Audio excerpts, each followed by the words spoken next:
네, 찬양과 기도 감사드립니다.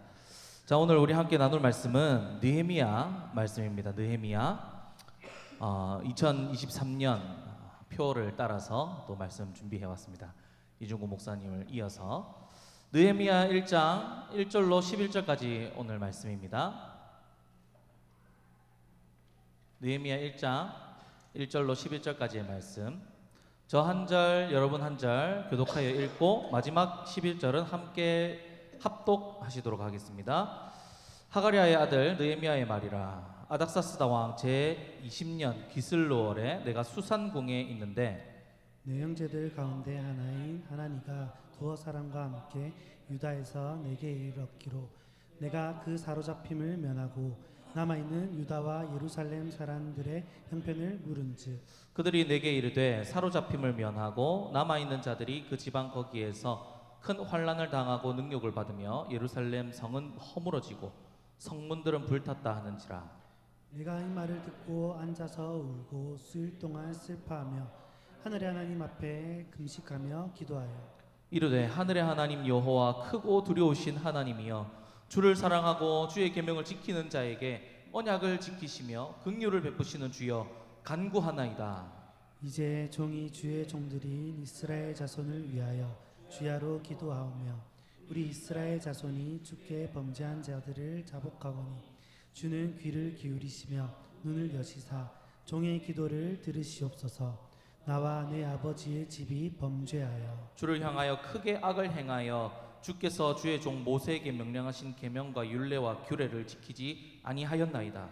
옛적에 주께서 주의 종 모세에게 명령하여 이르시되 만일 너희가 범죄하며 내가 너희를 여러 나라 가운데 흩을 것이요 만일 내게로 돌아와 내 계명을 지켜 행하면 너희 쫓긴 자가 하늘 끝에 있을지라도 내가 거기서부터 그들을 모아 내 이름을 두려고 택한 곳에 돌아오게 하리라 하신 말씀을 이제 청하건대 기억하옵소서.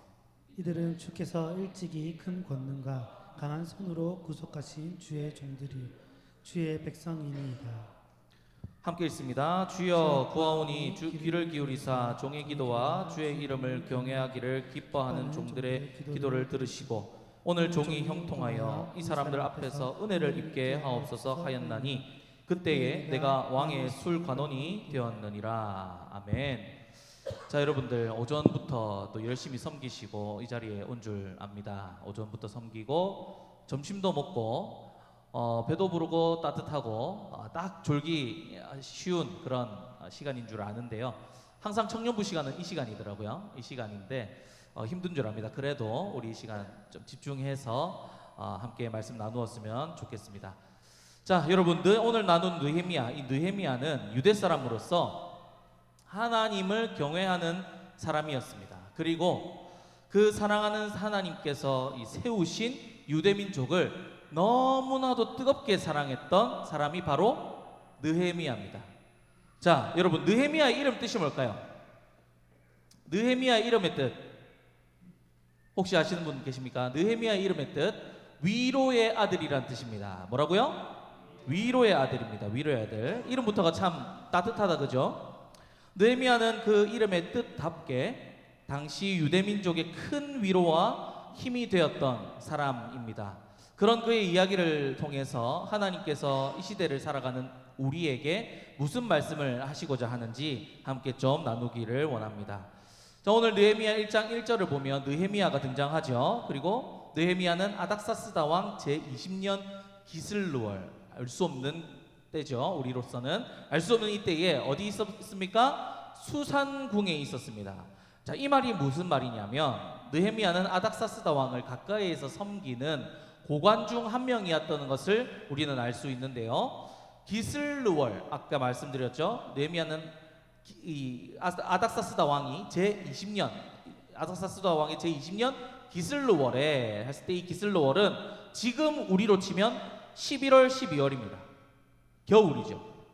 그때 느헤미야는 수산궁에 있었다는 건데 이 말이 뭐냐? 수산궁은 아닥사스다 왕이 겨울을 지내는 궁이었어요. 그러니까 그 겨울에 그 느헤미야가 수산궁에 있었다라는 말은 무슨 뜻입니까? 왕을 가까이에서 섬기는 사람이었다라는 뜻이라는 거죠. 그렇게 그가 수상궁에 이제 아닥사스다 왕을 섬기며 있을 때 친동생 하난이라는 사람이 찾아옵니다. 2절의 내용입니다. 내 형제들 가운데 하나인 하나니가 두어 사람과 함께 유다에서 왔다고 하면서 이야기가 시작이 되죠. 친동생인 이 하나니가 유다에서 두어 사람과 같이 왔는데 느헤미야는 참 뭐가 바쁜지요. 친형제 하나니에게 가족의 형편을 묻기보다 무엇을 먼저 물었냐면 남아있는 이 유다 예루살렘 사람들의 형편을 먼저 묻습니다. 뭘 먼저 묻는다고요? 예루살렘에 남아있는 유다 사람들의 형편을 물어요. 여러분 동생을 만났어요. 오랜만에 동생 만나면 여러분들 같으면 뭘 묻겠습니까? 누군 잘 있니? 우리 가족들은 잘 있니? 뭐 하니? 이렇게 하겠죠. 먼저 그러는 게 당연하잖아요. 그런데 느헤미야는 그렇지 않고 무엇을 먼저 묻냐면 예루살렘의 형편을 물어요. 기가 막히죠. 이런 느헤미야가 어쩌면 정없게 느껴질 수도 있지만 사실 민족을 이렇게 사랑하는데 가족에게 관심이 없었다는 것은 말도 안 되겠죠. 그저 이 말은 뭐냐면 느헤미야가 이토록 유대 민족들을 사랑하고 있었다라는 것을 하나님께서 보여주고 있는 본문이라는 것입니다. 아무튼 그리고 그만큼 또 이 민족 유대 예루살렘의 상황이 좋지 않았어요. 먼저 이스라엘 역사를 간단하게 말씀드리면요, 이스라엘 초대왕 사울을 지나서 다윗이 세워지고 그 다음으로 솔로몬이 왕으로 세워집니다. 그런데 솔로몬 때 어떻게 됩니까, 여러분? 아십니까? 솔로몬 때 남과 북으로 갈라지죠. 남과 북으로 갈라져요. 왜 갈라질까요? 이스라엘이 남과 북은 뭡니까? 이름이 북이스라엘, 남은 유다. 최고입니다. 북이스라엘, 남유다로 갈라지게 되는데 왜 갈라집니까? 지금 모르셔도 돼요. 제가 알려드릴게요. 이스라엘의 죄악으로 인해서, 특별히 솔로몬이 우상숭배도 하고요, 돈도 밝히고 나중에는 여자도 밝히고 하나님께서 하지 말라는 거 다 했어요. 그 죄악으로 말미암아 어떻게 돼요? 남과 북으로 갈라지게 됩니다. 그리고 북이스라엘은 아수르라는 나라의 이방 나라에 결국 멸망하게 되고 유다는 바벨론이라는 나라에 망하게 돼요. 왜냐하면 그 갈라지고 나서도 정신을 못 차리고 우상숭배를 똑같이 하고 이전의 선왕들보다 더 심한 우상숭배를 했거든요. 죄를 지었거든요. 끊임없이. 그래서 남유다도 북이스라엘도 망하게 되는데 하나님께서 아수르와 바벨론이라는 몽둥이를 들어서 북이스라엘과 남유다를 벌하시게 되는 거죠. 그렇게 남유다 사람들은 바벨론의 포로로 잡혀가게 되는데 이 바벨론도 나중에는 바사라는 나라에 무너지게 됩니다. 그때 바사는 주위 나라들에게 그리고 잡아온 포로들에게 우호적인 정책을 펴서 주변 나라와 이 잡아온 사람들의 마음을 얻으려고 해요. 강압적으로 하는 것이 아니라 우호적인 정책을 펴서 난 너희들 이렇게 생각하고 있어. 그러니까 내가 잘해줄게. 그러니까 우리나라 백성이 되렴. 이렇게 우호적인 정책을 폈다는 거죠. 사실 하나님께서 이 하나님의 말씀, 내가 너희를 벌할 것이나 다시 회복시킬 것이라는 말씀을 이루기 위해서 바사를 사용한 것일 뿐인데, 그렇게 하나님께서는 바사를 통해서 유다 사람들을 다시 유다 예루살렘으로 돌아가도록 해주셨습니다. 이것도 아까 방금 말씀드린 우호 정책에 해당되는 거예요. 무슨 말인지 알겠죠? 우호 정책으로 인해서 이제 유다 예루살렘으로 다시 유다 사람들을 돌려보냈다라는 거죠. 그렇게 제2의 출애굽이 시작이 돼요. 자, 그런데 여러분, 남유다는 그렇다 치고 북이스라엘은 어떻게 됐을까요? 북이스라엘은 역사 속으로 사라져 버렸습니다. 역사 속으로 사라졌고 하나님께서는 다윗의 혈통을 이어갈 나라로 남유다를 선택하셨고 남유다가 이제 이스라엘을 이어가게 된 거죠. 아무튼 그렇게 1차 포로귀환은 수룹바벨이라는 사람을 통해서 이루어졌고요. 2차 포로귀환은 에스라를 통해서 이루어졌고 그들은 유다 예루살렘을 재건하기 위해서 힘을 썼습니다. 근처 이방 족속들 온갖 방해에도 불구하고 하나님의 은혜로 성전을 재건했고요. 자신들이 살아갈 집과 마을까지도 어느 정도 다 정비를 했어요. 그런데 성벽을 다 올리지 못했어요. 그래서 이미 불타버렸고 무너진 성벽 그대로 있었던 거죠. 그리고 아마 성벽이 없었으니까 주위나라가 어떻게 했겠습니까? 성벽이 없으니까 마구 침입해 들어오는 거예요. 성벽이 없으니까 아무 때나 들어와가지고 약탈해 가는 거예요, 이스라엘을. 그런 상황이었어요. 그리고 계속 도적질하기 쉽게 그 성벽을 쌓아 올리지 못하도록 방해를 했어요. 지금 그런 상황에 이스라엘, 이 남유다 예루살렘의 상황이 지금 이런 상황이라는 겁니다. 너무 힘들겠다, 그죠? 매일 찾아와 가지고 약탈해 가는 거예요. 성벽을 세울 돈도 없어. 그런 상황을 오늘 하나니가 형인 느헤미야에게 이야기합니다. 그런데 여러분 같으면 이런 상황에서 우리 민족을 괴롭히는 이방 족속들 욕하거나 하나님께서 그 이방 족속들에게 벌리를 달라고 기도하지 않겠습니까? 그죠? 이런 소식 들었으니까 하나님 어떻게 이렇게 포로기한까지 다 해주시겠는데 또 이러십니까? 하면서 하나님 이럴 수는 없습니다. 우리를 지켜주십시오. 저 요망한 것들 다 망하게 해주십시오 하고 기도할 법한데 느헤미야는 그렇게 하지 않았어요. 오히려 회개하며 유다 백성들을 위해 기도하기 시작했어요. 왜냐하면 이 유다가 이렇게 된 것은 누구 때문이에요? 그렇죠. 자기 자신이었기 때문이에요. 이스라엘 때문에. 이스라엘이 죄를 지었기 때문에 그랬던 거예요. 죄를 지으면 너가 망한다 했는데 말씀 그대로 된 거예요.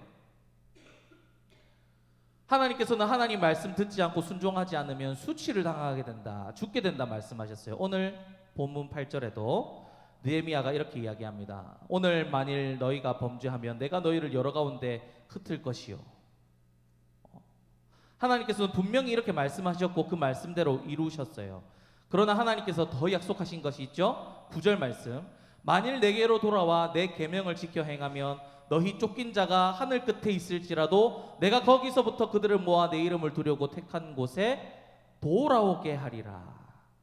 하나님께서는 회개하고 돌아오면 회복시키시고 살리신다 하셨어요. 그리고 그 약속을 믿고 유다 백성들의 죄를 나의 죄처럼 여기면서 하나님 앞에 기도했죠. 회개하며 기도했어요. 느헤미야가 다른 족속들 다 망하게 해달라고 그렇게 기도한 게 아니라 나의 죄를 회개하며 이렇게 된 것은 우리의 죄 때문이다. 그렇게 회개하며 하나님 앞에 나아갔어요. 그리고 11절 말씀에 자신뿐만 아니라 하나님 경외하기를 기뻐하는 종들도 이렇게 나와 함께 기도하고 있으니 이 기도를 들어달라 간청하고 있어요.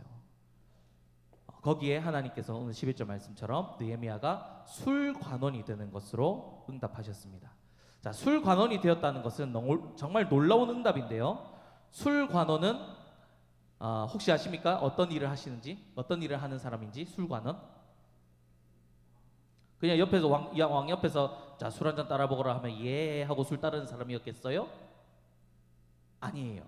술관원이라 함은 술을 따라주면서 왕과 가장 친밀하게, 그러니까 왕이 제일 신뢰하는 사람이 술관원이었어요. 왜요? 술관원이 여기 술에 독을 타면 어떻게 돼요? 죽는 거예요. 그래서 가장 신뢰하는 사람을 술관원으로 세웠어요. 그리고 나라의 모든 돌아가는 일들을 상의하는 사람이 바로 술관원이었어요. 술관원 무시하면 안 되겠다, 그죠? 그런 좀 고위 관직이었어요. 그래서 이 가장 밀접한 생활이 가장 밀접한 사람이어서 왕이 가장 신임하는 사람에게 맡겼습니다. 그렇게 하나님께서는 느헤미야의 기도대로 사람들의 은혜를 입도록 막 기도했잖아요, 그죠? 이 사람들 앞에서 은혜를 입게 하옵소서라고 기도했고 그 기도를 하나님께서 들어주셔서 아닥사스다 왕의 술관원이 되게 하셨고, 그렇게 다가가서 아닥사스다 왕과 가까이에서 이 예루살렘의 형편에 대해 이야기할 수 있는 상황을 하나님께서 열어주신 거예요. 자, 오늘 본문의 내용이 바로 여기까지 내용입니다. 자, 그러면 여러분, 오늘 이 느헤미야의 이야기를 통해서 오늘날 우리에게 하나님께서 무슨 말씀을 하고 싶으실까요? 오늘날 우리가 느헤미야의 마음을 품어 이 시대의 느헤미야가 되어서요, 세우신 공동체를 사랑하고 공동체와 나라를 위해 기도하고 섬기기를 원한다라고 오늘 말씀하고 계시는 거예요. 느헤미야가 얼마나 유다 예루살렘 공동체를 사랑했는지 아시죠? 계속 유다 예루살렘 공동체에 관심을 가지고 있었다는 것이 동생 하나니를 만났을 때 드러납니다. 먼 길, 당시로는 이 예루살렘에서 수산궁까지는 얼마나 걸리냐면 4개월을 걸려서 가야 되는 거리였어요. 그러니까 그 먼 길을 온 동생에게 가장 먼저 물어봤던 것은 뭐였다고요? 예루살렘의 형편이었어요. 느헤미야는 늘 마음속에 유다 예루살렘 공동체를 품고 있었어요. 왜? 하나님이 한 공동체로 묶어주신 하나님의 백성들이었기 때문에. 오늘 본문 10절의 말씀 함께 보시면 이들은 주께서 일찍이 큰 권능과 강한 손으로 구속하신 주의 종들이요 주의 백성들이니이다 하죠. 느헤미야는 유다 예루살렘 백성이 하나님께 구속하신 주의 종들이자 백성이라 라고 고백을 합니다. 하나님께서 이 하나님으로 묶어주신 이 하나님 나라의 백성이니 같은 나라 같은 족속이니 늘 관심을 갖고 있었던 거예요. 여러분 우리도 그렇지 않습니까? 그냥 한 민족 한 결애라는 이유만으로 관심을 갖고 사랑하지 않습니까? 타 지역에서 같은 고향 사람 만나면 어때요 여러분? 반갑죠? 제가 작년에 대구에 1년 동안 있었는데 거기서 부산 사람 만나면 얼마나 반가운지 몰라요. 그리고 다른 나라에서 우리나라 사람 만나면 어때요? 여러분 어쩌다 사장 혹시 보세요? 예. 어쩌다 사장 보면 막 그 3에 끝났나? 하고 있나? 모르겠는데 그 3에 보면 미국을 가서 장사를 하거든요.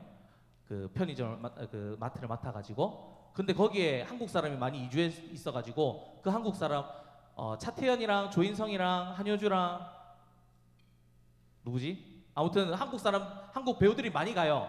그럼 거기에 기존에 이제 한국 사람들이 그 한국 사람인 그 배우들을 보고 얼마나 반가워하는지 몰라요.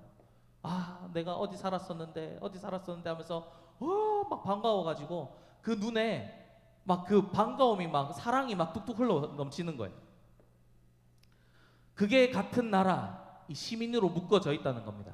그래서 여러분 세계 대회나 올림픽 월드컵이 열리면 그냥 우리나라 선수들이라는 이유만으로 관심을 가지고 우리 같은 나라라는 것만으로도 응원하게 되고 졌는지 이겼는지 어떻게 돼가고 있는지 막 관심이 가지 않습니까?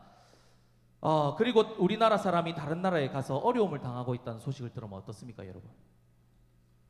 에휴, 그럴 수도 있지 그런 생각이 듭니까? 아니죠? 우리나라 사람이 다른 나라에 가서 어려움 당하고 있다는 소식 들으면 아유 이거 어떡하노? 걱정이 먼저 되는 거예요. 이게 같은 나라 시민이라는 거죠.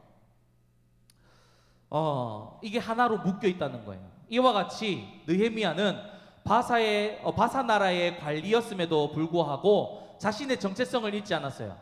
유다 민족이라는 것, 하나님의 백성이라는 것. 그래서 유대 이 예루살렘을 항상 늘 마음에 품고 있었고 하나님가 왔을 때 제일 먼저 유대 민족 이 예루살렘의 형편을 물어봤던 거죠. 그렇게 늘 관심을 가지고 사랑했던 느헤미야였습니다. 여러분 지금 우리 교회도 마찬가지예요.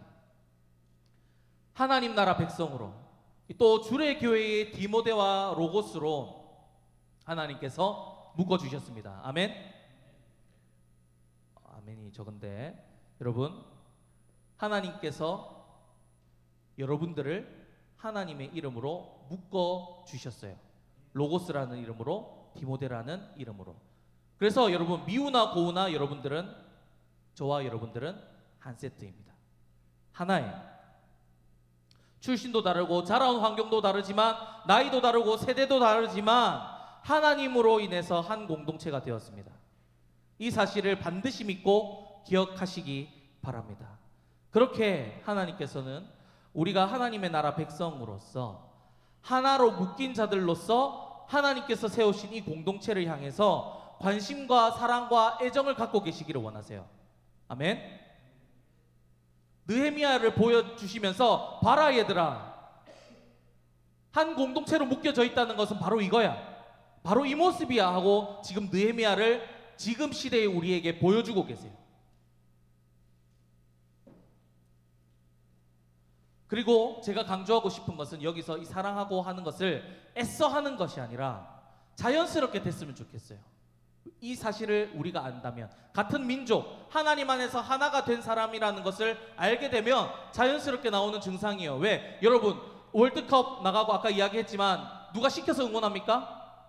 자연스럽게 되잖아요. 왜? 우리나라니까, 내 나라 사람들이니까, 같은 민족이니까. 그와 같이 우리 공동체를 쳐다보십시오. 서로 한번 돌아보실까요? 옆에 사람들 한번 보세요.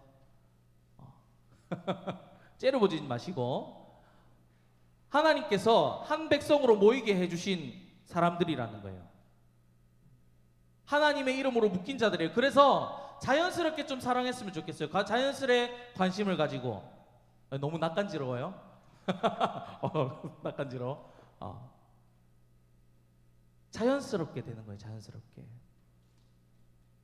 우리 공동체가 하나님께서 한 몸으로 하나로 묶어주신 하나님 나라 공동체라는 것을 알고 믿을 때 자연스럽게 이렇게 사랑하고 애정을 가지고 좀 관심을 가졌으면 좋겠습니다. 우리는 하나님 나라 사람들이에요. 여러분, 어느 나라 사람들이라고요? 하나님 나라 사람들. 다 같은 나라 사람들이에요. 그러니 서로 아끼고 관심을 가지고 애정하게 되는 데까지 좀 나아가시기를 축복합니다. 그리고 그 관심과 애정의 제일 큰 사랑의 표현은 뭐냐면 도고기도인 것 같아요. 여러분 도고기도란 말 들어보셨어요? 못 들어보셨어요? 자, 보통 우리가 중보기도라고 하는데요, 서로를 위해 기도하는 거 중보기도라고 하는데, 중보라는 단어는 사실은 예수님만이 하실 수 있는 거예요. 예수님께서 우리와 하나님 가운데서 하나님께서 우리를 보증해 주시는 것을, 예수님께서 우리를 보증해 주시는, 그러니까 하나님과 인간 사이에서 하나님 앞에 이제 심판받을 건데 그 사이에서 보증해 주시는 것이 누구라고요? 예수님. 그 일을 누가 할 수 있어요? 우리 사람이 할 수 있어요? 없죠. 예수님만이 하실 수 있는 거예요. 그래서 사실 중보기도란 말은, 중보란 말은 예수님께만 쓸 수 있는 단어긴 한데 어쩌다 보니 이렇게 쓰게 됐어요. 그래서 원래는 성경에 보면 도고기도라고 나오는데 이 기도할 도자에 고할 고자를 써서 도고기도라고 해요. 사실 이게 맞는 단어인지, 아무튼 오늘 느헤미야는 유대 사람들 위해서 이 도고기도를 올려드려요. 예루살렘의 일을 마치 내가 당한 일처럼 여기고 울고 수일 동안 슬퍼하며 하나님 앞에 금식하며 기도한 거예요. 대단하죠. 얼마나 이 유다 예루살렘을 뜨겁게 사랑했는지. 여러분, 지코의 넌 나고 난 너야라는 노래 아십니까? 비웃어요. 넌 나고 난 너야. 이 리듬 타면서 노래해야 되죠. 그 가사 보면 넌 나고 난 너야, 난 너고 넌 나야, 마음이 같다면 둘은 서로가 될 거야. 이 세상 노래지만 공동체를 놓고 봤을 때 이 가사가, 여기까지만요, 이 가사가 얼마나 좋은지 몰라요. 난 너고 넌 나야. 자, 여러분 옆에 사람들 바라보고 이렇게 고백해 봅시다. 시작. 난 너고 넌 나야. 그래요. 넌 나고 난 너야. 아무튼 마치 이와 같은 마음으로 여러분, 느헤미야가 유대 예루살렘의 죄악이 나의 죄악이라며 용서해 달라고 하나님께 막 기도하고 있어요. 왜요? 하나님께서 하나로 묶어 주셨으니 유대 예루살렘 민족이 곧 나고 내가 곧 유대 예루살렘이니까, 내가 곧 디모데고 로고스고 주의 교회니까 이렇게 기도할 수 있어야 된다는 거예요. 느헤미야처럼. 그렇게 우리가 서로를 위해서, 공동체를 위해서 좀 기도할 수 있는 우리가 되었으면 좋겠습니다. 우리 공동체가 곧 나예요. 아멘. 디모데가 나예요. 로고스가 나예요. 주의 교회가 납니다. 그죠? 주의 교회가 너고 우리고 디모데가 우리고 너입니다. 나야고. 그래서 선지자들은 이렇게 많이 기도했어요. 이 땅의 죄악이 바로 나의 죄악, 우리의 죄악이다. 나의 죄악이다. 민족을, 이 공동체를 불쌍히 여겨 주시옵소서. 주님, 이 나라, 이 민족 죄가 나의 죄오니 주님, 내가 기도합니다. 불쌍히 여겨 주십시오. 살려 주십시오. 이렇게 우리도 우리 민족과 우리 교회, 우리 공동체를 위해서 기도할 수 있게 있기를 주님의 이름으로 축복합니다. 특별히 우리 교회 공동체에 무너진 부분들, 아픔이 보이십니까? 그리고 또 부족한 부분들, 메꿔야 되는 부분들, 그런 부분들이 보이십니까? 그렇다면 여러분, 그런 부분들을 정죄하지 마시고 그 부분들을 위해서 기도해 주시기 바랍니다. 왜요? 나니까. 내가 부족한 거, 이 공동체가 부족한, 이 공동체의 부족함, 아픔은 내 아픔이고 내 부족함이에요. 그러니까 기도해 주셔야죠. 그렇죠? 정죄하기보다 이게 부족해 저게 부족해 손가락질하기보다 나를 향해서 그래 내 죄악이고 내 아픔이고 내 공동체의 문제지 나의 문제지 하면서 내가 회개하고 내가 하나님 앞에 또 똑바로 서야 되는 거예요. 여러분 이런 공동체가 되었으면 좋겠어요. 아멘. 서로 세워주고 안아주고 부족한 부분이 있다면 내가 가서 세워주고. 오늘 느헤미야가 나중에 기도했죠. 아까 뭐라고 기도했습니까? 이 사람들 앞에서 은혜를 입게 하옵소서. 이것은 여러분 내가 유대 예루살렘을 위하여 내가 갈 수 있는 길을 열어달라고 기도하는 거예요. 기도할 뿐만 아니라 내가 직접 가고 싶어요. 하나님 보내주세요. 그렇게 여러분 부족함이 보이고 아픔이 보이십니까? 그러면 주님 나를 좀 보내주세요. 나를 사용하여 주세요. 이 공동체에 무너진 부분들, 부족한 부분들 내가 채울 수 있게 해주세요. 그렇게 공동체를 위해서 헌신하고 사랑할 수 있는 우리가, 섬길 수 있는 우리가 되었으면 좋겠습니다. 임원들만이 아니고요, 찬양팀뿐만 아니라 우리 모두의 일인 거예요. 하나님께서 맡기신 일, 사명.